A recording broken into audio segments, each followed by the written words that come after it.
প্রিয় দর্শক, প্রাণী শিক্ষা ইউটিউব চ্যানেলের পক্ষ থেকে আপনাদের স্বাগত জানাচ্ছি। আজকের ভিডিওতে অত্যন্ত গুরুত্বপূর্ণ একটি বিষয় নিয়ে আলোচনা করব।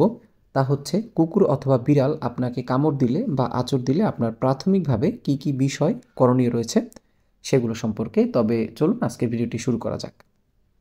বিড়াল অথবা কুকুর অনেক কারণেই আপনাকে আক্রমণ করতে পারে। তাই বলে বিড়াল অথবা কুকুর আপনাকে কামড় দিলেই যে আপনার র্যাবিস হয়ে যাবে বিষয়টা এমন নয়। অযথা প্রাণীদের জ্বালাতন করা, মারা বা মা কুকুরকে তাদের বাচ্চা থেকে আলাদা করা, বিরক্ত করা এগুলো থেকে আপনাকে অবশ্যই বিরত থাকতে হবে।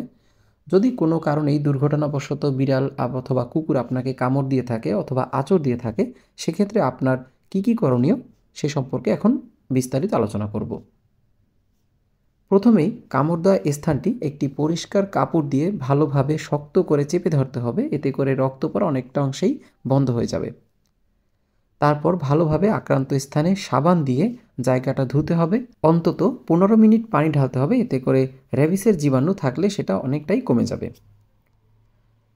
পালিত এবং ভ্যাকসিন করা কুকুর বিড়াল কামড় অথবা আঁচড় দিলে ভ্যাকসিনের প্রয়োজন হয় না, কিন্তু যেসব কুকুর বিড়াল কাঁচা মাছ মাংস খায় অথবা শিকার করে তাদের দাঁতে, লালায় এবং নখে জীবাণু থাকে, এবং আপনার ডায়াবেটিস এবং রোগ প্রতিরোধ ক্ষমতা কম থাকলে ওই জায়গাটি ইনফেকশন হয়ে যেতে পারে। তাই সাবান দিয়ে ধুয়ে অ্যান্টিবায়োটিক মলম লাগাতে হবে। যে কোনো ফার্মেসি থেকে টিটেনাস ভ্যাকসিন নিয়ে নিতে পারেন। সাধারণত কুকুরের মধ্যেই র্যাবিস দেখা যায়। খুব কম সংখ্যক বিড়াল র্যাবিসে আক্রান্ত হয়। আক্রান্ত প্রাণীর লালার মাধ্যমেই মূলত র্যাবিস ছড়ায়। যদি প্রাণীটি র্যাবিস আক্রান্ত হয় তাহলে তার মুখ দিয়ে লালা পড়বে, সবাইকে কামড়াতে চাইবে, পানি খেতে চাইবে কিন্তু খেতে পারবে না, এবং লক্ষণগুলো প্রকাশ হওয়ার 3 থেকে 7 দিনের মধ্যে ওই প্রাণীটি মারা যাবে। সুতরাং রাস্তার কুকুর, বিড়াল, বেজি অথবা বাদুড় কামড় দিলে দেরি না করে 48 ঘন্টার মধ্যেই অ্যান্টিরেবিস ভ্যাকসিন আপনার নিয়ে নেওয়া উচিত। এখন আপনি ভ্যাকসিন কোথায় পাবেন? কুকুর অথবা বিড়ালের কামড় দিলে সাধারণত আমাদের যে সমস্ত সরকারি হাসপাতালগুলো রয়েছে সেখানেই এই র্যাবিস ভ্যাকসিন পেয়ে যাওয়ার কথা। 10 টাকা দিয়ে টিকিট কেটে আপনি অ্যান্টি র্যাবিস ভ্যাকসিন দিতে পারেন, অথবা এর 4টা ডোজ আপনি বাইরে থেকেও দিতে পারেন। সাধারণত আপনি যে সমস্ত সরকারি হাসপাতাল রয়েছে সেখানে যোগাযোগ করলে এই ভ্যাকসিনগুলো পেয়ে যাবেন।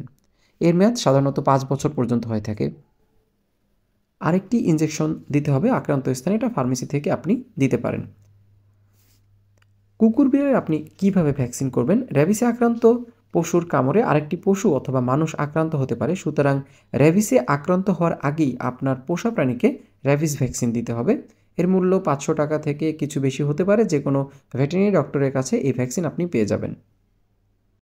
কুকুর এবং বিড়াল মানুষের সঙ্গ অনেক পছন্দ করে, তাই সহজেই পোষ মানে।